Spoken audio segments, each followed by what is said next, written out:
Welcome back to Nest Generation. Today, we're going to be taking a look at the May and June issue of Nintendo Power from 1990. It also features the fantastic Super C on the cover.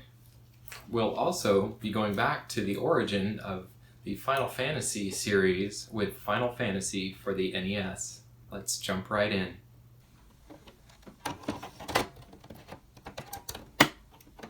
Final Fantasy on the NES. Definitely a classic. Started off a tradition of Final Fantasy games that have spanned many consoles.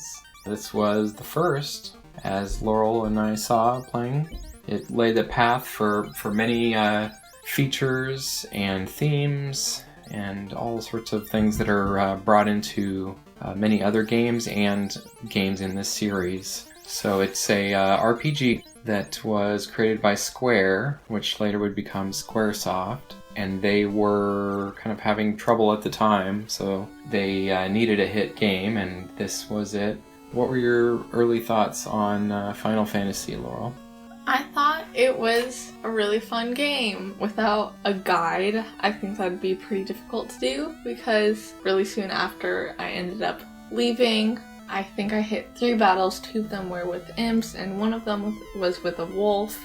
But I saw a cool structure, and I was like, that looks cool. I should probably go see what it is. And then it was the final boss. Well, so it's not the final boss of the game. We should say... there's the princess there. Yeah, but... Okay, so I have never actually played through this whole game, but I played through a little bit of it.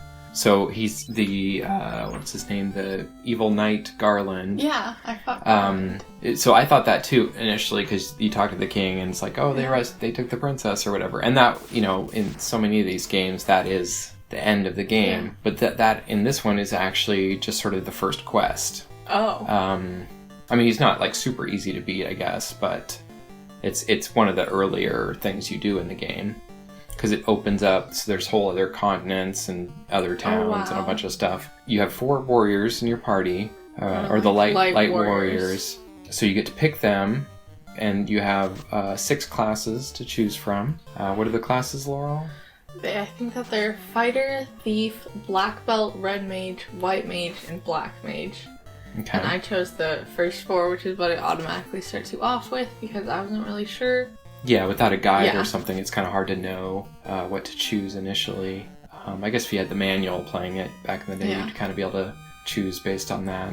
But it sounds like the white mage is kind of healing magic, and then the black magic is more of kind of like damaging and destructive things. Yeah, I'm not sure what the red one, I think that...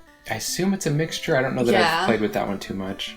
So yeah, in the beginning, you meet the king. It kind of reminded me of Dragon Warrior in that like, you're starting in the castle and you talk to the king. And they sort of give you a quest to find the princess, and all the people in the castle are talking about the princess being captured and giving you hints about what to do there. That the evil knight Garland has taken her. That kind of starts you off from that town, and then you can like go into that first town to build up your party with kind of weapons and healing potions and things. Yeah. And then if one of your characters dies in a battle, you can go into the church in a town and revive them. Yeah. But once they're dead in a battle, they're out of the battle from that point. So this was, I guess, one of the first games that did the sort of side view battling. Kind of most of the RPGs previously, I guess I was reading, were more of the kind of first person, like you looking at the enemy sort of thing. So that was a unique thing for this one. And as you get further in, you get vehicles. So initially you're traveling around there's an overworld map similar to Dragon Warrior again. So on that overworld map, you can travel via a boat. There's a canoe and an airship. You're kind of going around the overworld, going into dungeons. And then of course it's kind of that classic RPG, and it created a lot of these features. It was one of the first to do some of these things, but it has the kind of classic turn-based battle system where you're fighting enemies and selecting one thing at a time. I thought the music was pretty good. Right. I guess in saying that there's been a lot of sequels, probably the one I played the most was Final Fantasy VII. I noticed in replaying this, there's a lot of the same musical themes that you can hear in this one. Is there anything else you wanted to add about? There are definitely references that I've seen in Tomodachi Life. I'm not sure the 2DS. I used to play that all the time when I was little. There's a little mini game that you can play that's a mini Final Fantasy, or like I think there's 3 battles. It ranges from 1 to 3, and then you get to fight the boss, which is usually an object like a TV, and then when you win, you get it. So that is our coverage of Final Fantasy.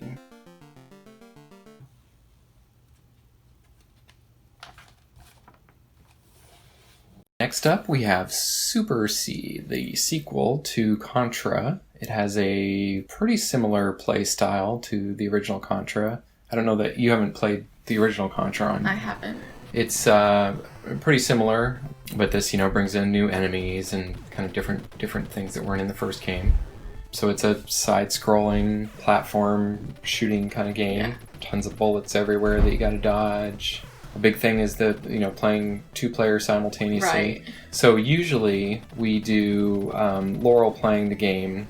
Yeah. At least for the regular episodes, she'll play through. But we decided this time, because this game is really well done as like a 2-player simultaneous, that we would kind of, and the difficulty. Right. I would not have gotten this far. So we decided that we would both play through. Footage you're seeing is kind of both of us playing through it together. Yeah, I was the blue. So tell us about the weapons, Laurel. Okay, so there's the machine gun, which you get, that's the first power-up you get, and it's just really fast bullets. Then there's the spread gun, where there's like the 3 that come out. There's the laser, which honestly, I'm not sure that we got. It wasn't obvious visually if you had a laser. Right. Like I would have expected it to be like a different graphic or something, but I never noticed like a laser beam or anything. Right. So I'm not 100% sure that we ever got the laser power up. Which one did you prefer, do you think? Oh, and then there's also the flamethrower, which is the one that looks like a big kind of like puffy thing. Yeah. I really like the flamethrower just because it looks fun, but also the spread gun was really nice because if you're trying to get multiple enemies at once, that was really helpful. Yeah, so one thing I noticed in playing this and the original Contra, with the, modern games you have like the analog stick and you can kind of aim any angle, right. But this one you've only got 45-degree increments. Yeah. So you can shoot straight to the side, straight up, or at a 45-degree angle. Yeah.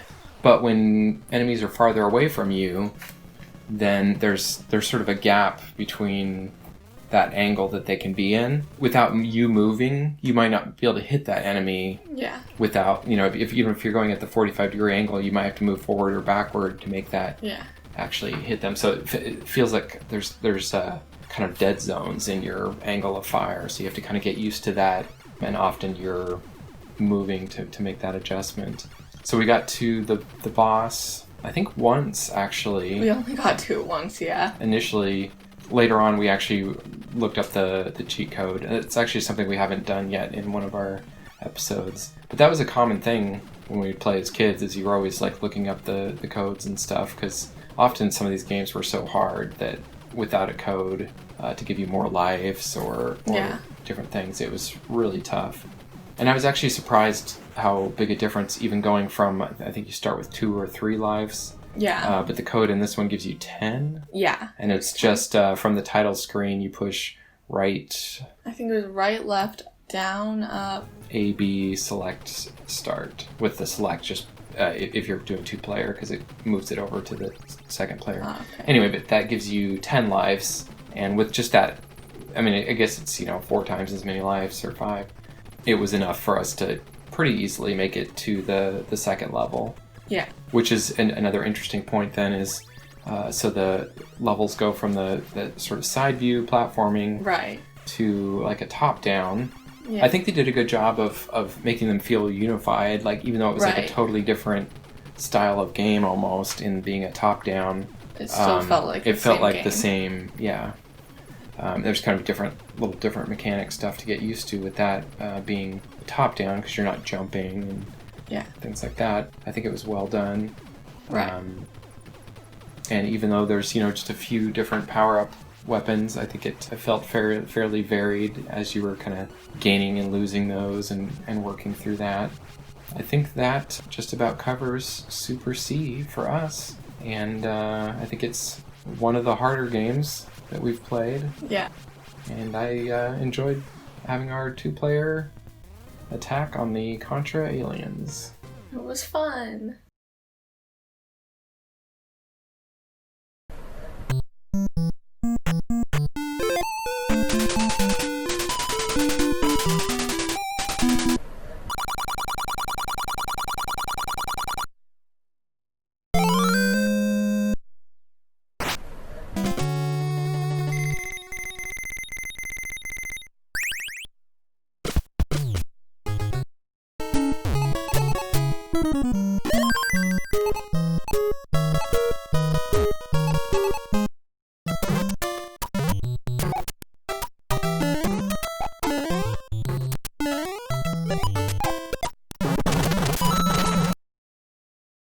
Thanks for joining us on this episode of Nest Generation.